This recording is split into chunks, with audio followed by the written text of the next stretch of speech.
Hi everybody.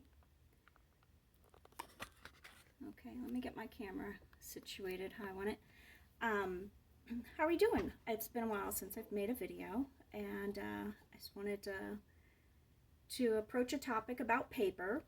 I've avoided talking about this because I don't want to step on anybody's toes or anything, but I just thought I think about it all the time when I'm reading comments by people, and so about their paper expectations and paper disappointments. And so I thought maybe I could put together just a thought process for everyone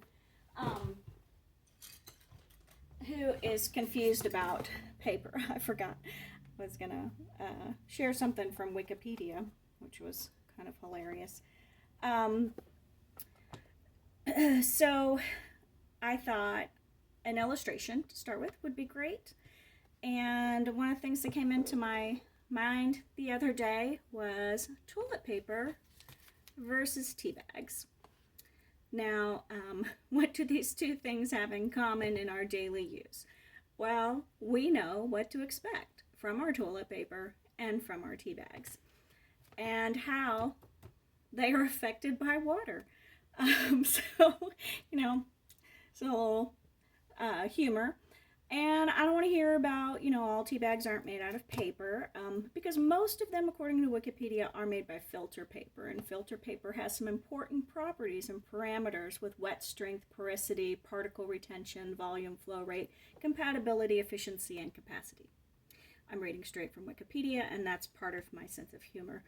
And literally, those scientific descriptions of tea bags is very appropriate to what we deal with as colorists and paper. So I'm going to put these three things aside because they're just a visual aid to introduce you to my topic today.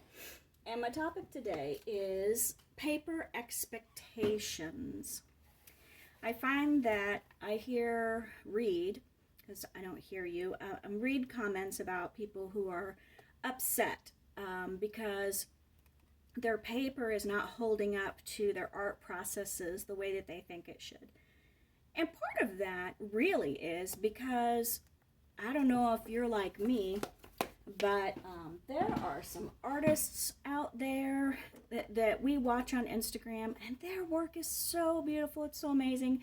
And we see them using watercolors, and we see them using markers, we see them using acrylic paints, and we wonder, how are they doing that in the book? And some are achieving those results in their books, and some of them are using copiers and putting on special art paper. So that's part of it. But what about you and me, the everyday artist? We want to color in our books, and we want to achieve beautiful things with wet mediums.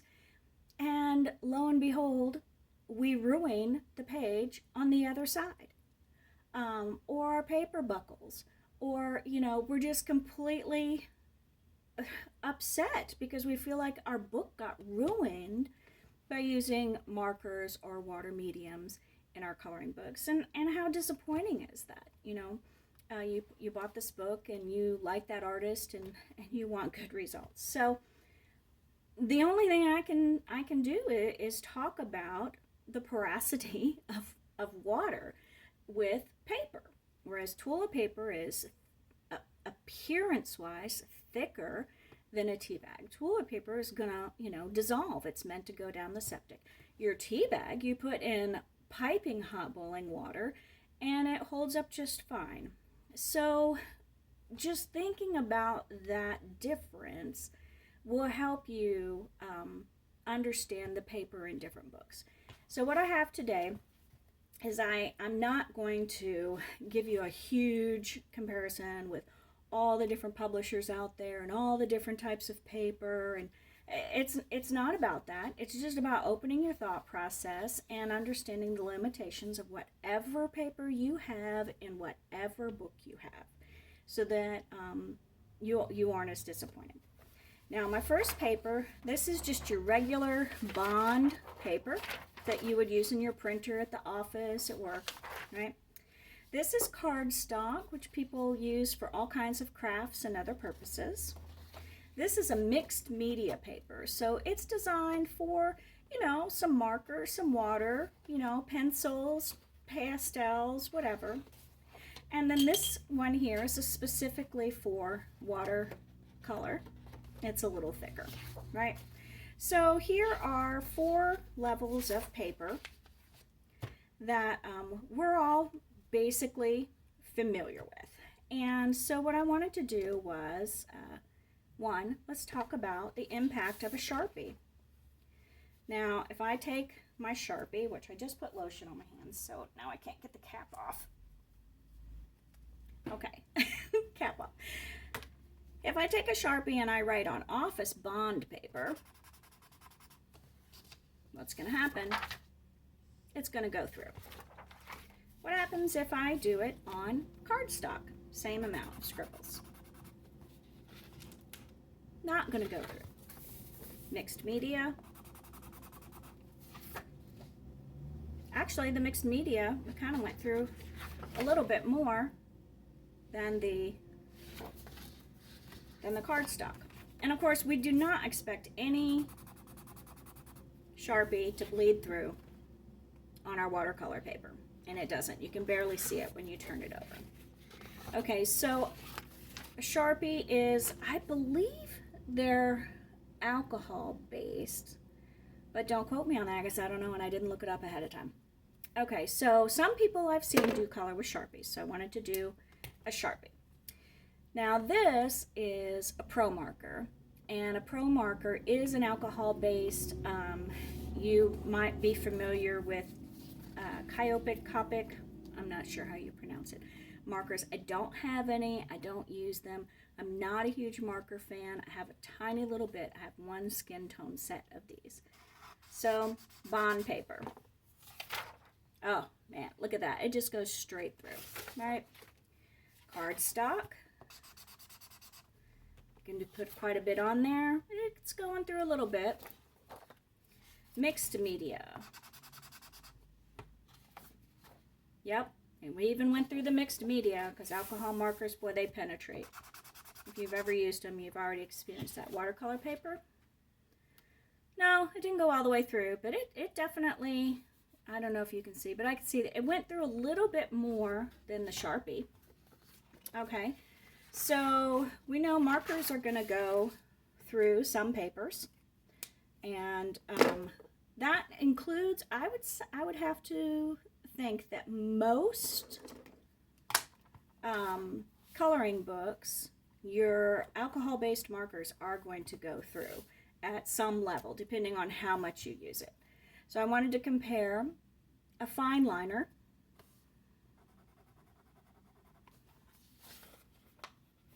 and that didn't go through because, it's not putting down as much product.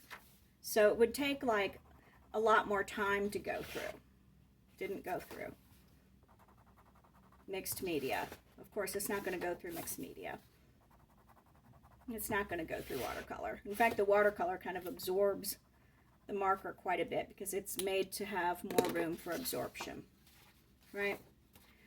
So each paper is designed to withstand things a little bit differently. Now we're going to talk about water's impact on these papers. So a lot of you are familiar with water brushes. So I'm going to do, this is my Derwent Inktense. Okay, I'm going to do 2 samples for you of Inktense. And the reason is because I want to use a regular paintbrush and a water brush. Okay, because a lot of people use water brushes.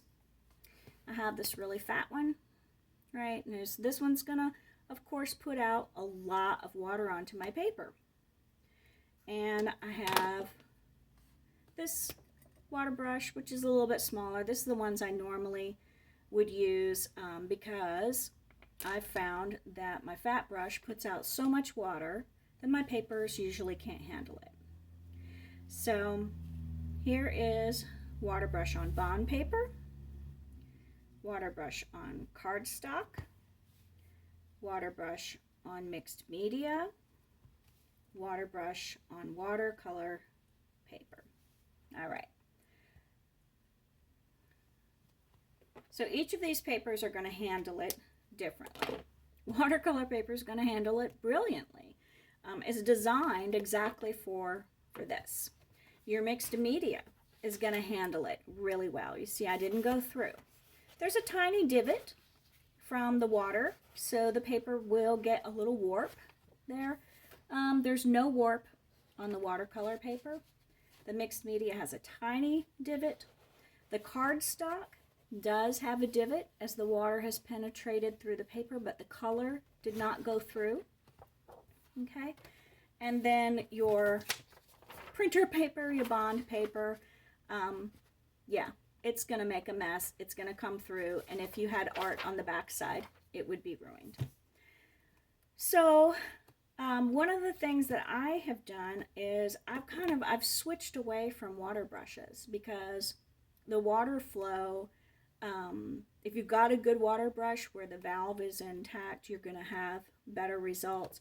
But I must be stronger than, I realize, because I usually blow the valves on them and then I've got water coming out of my water brush too soon. So I prefer an actual paintbrush. And I have my little water, dirty water, clean water, and I will use that because I feel that I can, like dab and move and control how much water I'm hitting my paper with. And really having control over the amount of water that hits your paper is going to help you be able to use water products in more of your books and not ruin the page behind and not have as much warping and be happier with the outcome if you're wanting to go directly in your books whose papers are going to have different levels of ability to handle. So you see with my paintbrush, this is the paintbrush and this is the water brush. The color came through with the water brush. It didn't with the paintbrush, even on the bond paper, because I was able to control how much water saturated. Now if I wanted, I'm going to use the water brush again. Now if I have not done this before, or I just think, well, all paper should be able to handle my water, and I'm just like working, and I'm just adding so much water to my paper, and then my work is finished, and my paper dries, and all of a sudden I'm devastated. I'm devastated because it bled through, and it warped the paper, and I'm like, this artist sucks. Why can't they get new paper? So that's one of the things that I read a lot in comments, and it's so frustrating to me because tea bags and toilet paper, different papers handle different amounts. But even the great Johanna Basford, whom I love, she has said she gets to pick her paper because she's the lady, right? She gets to pick her paper, and her paper has a coating on it. It's actually paper that has a coating, and even she has said in her YouTubes that she does not recommend water. Why? Because her paper is not watercolor paper and it's not designed for that. Do artists use paper and marker in her books? They absolutely do. Do they get away with it? They absolutely do. And some of them treat the paper ahead of time. Some of them just have a very light touch, and so they're able to do it. And that's what you have to figure out. You have to figure out, you know, how to do that, how to have proper expectations from your paper, how to control your water. And then there's a couple of things I want to talk about that will help you as well, and that is barriers. This lovely piece of plastic is pretty thick, and I use it, and I also put in my book. I will take a book and I will get cardboard, and I will, this is from a Maria Troll book, by the way, artist edition. I will cut that to the size of my book so that whenever I'm coloring a page, I can slip it in there, and then I just keep it in that book, and then I always have a barrier. And that barrier helps me if I'm pressing hard so that I don't indent on the other pages. It prevents ink transfer, it prevents bleed through. It just really, really helps. This particular book is my favorite lady, Susan Carlson's Ruby Charm Colors, newest creative companion this year. So that's another trick. Also, recognize that some books, like I really love Emmanuel Collin, I finally have a couple of her books. Her books are perforated, they're on a thick paper, and nothing's on the back side, right? So her books are designed for mixed medium. This is really, I think, a watercolor paper. And it has a beautiful texture, a beautiful thickness, but you do pay for that. And then I have another artist that I like, Julia Sperry. Her paper is completely different from the Collin paper. It's thin,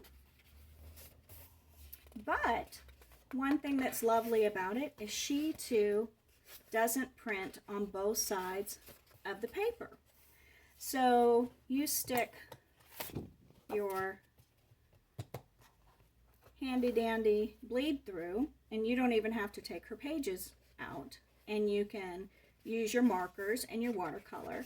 But I think you're going to have to expect some warp because this paper is pretty thin, you know. But then again, this book is on Amazon, and it's affordable. I love her art. As you can see, I haven't even had time to color any. This year's been crazy.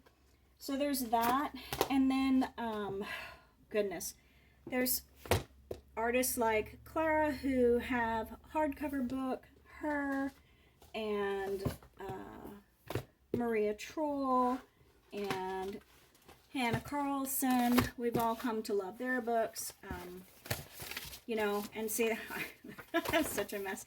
Their paper, all three of them have different paper, and all three of them, you know, you've seen artists do their pages and have water mediums, and they get away with it.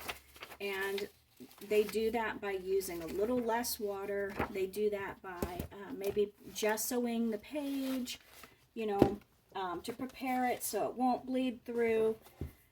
This is an issue with everybody, and I don't know if you could see on camera, but when I was looking at my Hannah books, there was actually some ink transfer from me coloring on a previous page, and the ink rubbed off.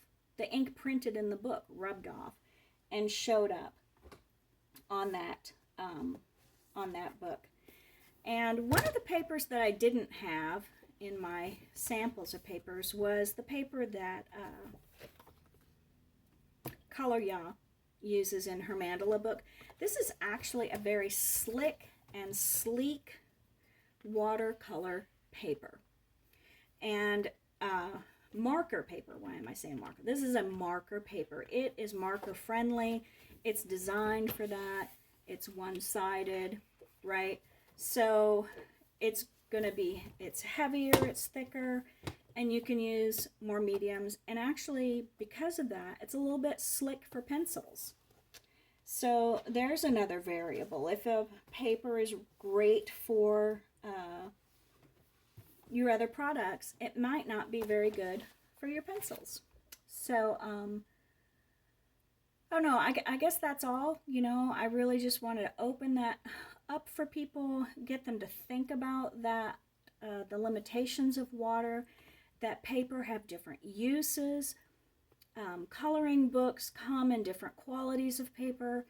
Part of that is because most artists, except for like Joanna and Hannah Carlson, maybe, I'm not sure, I don't know if I've ever heard her say she gets to pick her own paper, but I know the majority of artists don't get to pick their paper, especially if they're printing through Amazon. And so giving them a bad review for paper, you're hurting the artist.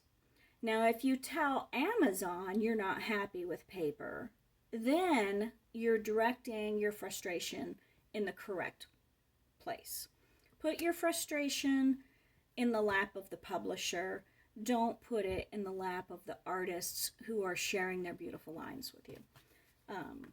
That's my pet peeve. But I didn't want to leave you with just that. I wanted to show you something really cool that I found out.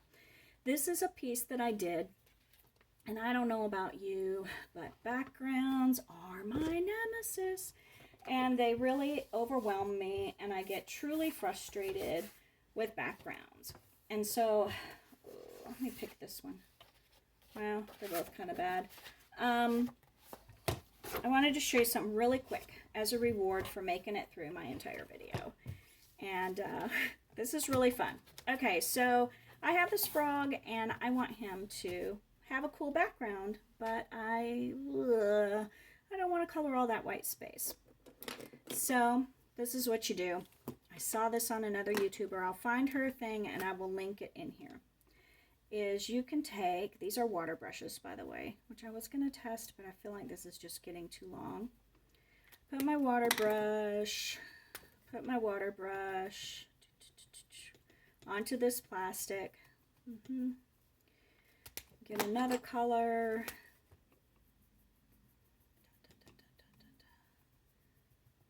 And this is to say I want this purple and green to be my color palette, right?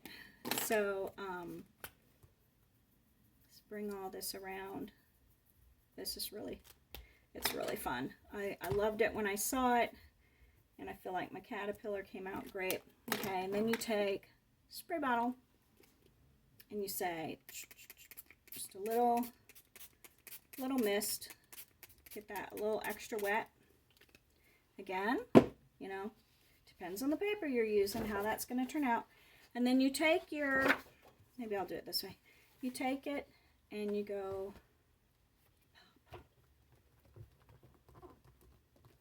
right onto your paper. And you can let it just get that color on there. And you've got this instant background. I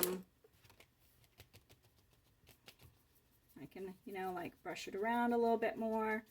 It's a little bit globby, right? And then after it dries, which if you're, you know, don't want to wait, you can use a blow dryer to get it dry, and then you can color it. And that's what I did with my caterpillar here. I took the greens and blues and the purpley color, and I put it on my plastic, and I spritzed it. I planted it right onto the paper, and then I used my pencils right on top of it with my indigo paints and from Karen, and some white pen. And I feel like this quick, easy background idea works great. It's really fun. So give that a try next time you're playing with your paper and you have a background that you feel like is going to just stump you. And of course, doing that in a book, that's up to you. If you've tested your paper and you know its ability to handle water, go right ahead, go for it. So that's my video, and I hope that it finds you safe and well, and being able to stay safe and well. We're all dealing with a lot of real problems these days, and so let's keep the coloring world happy.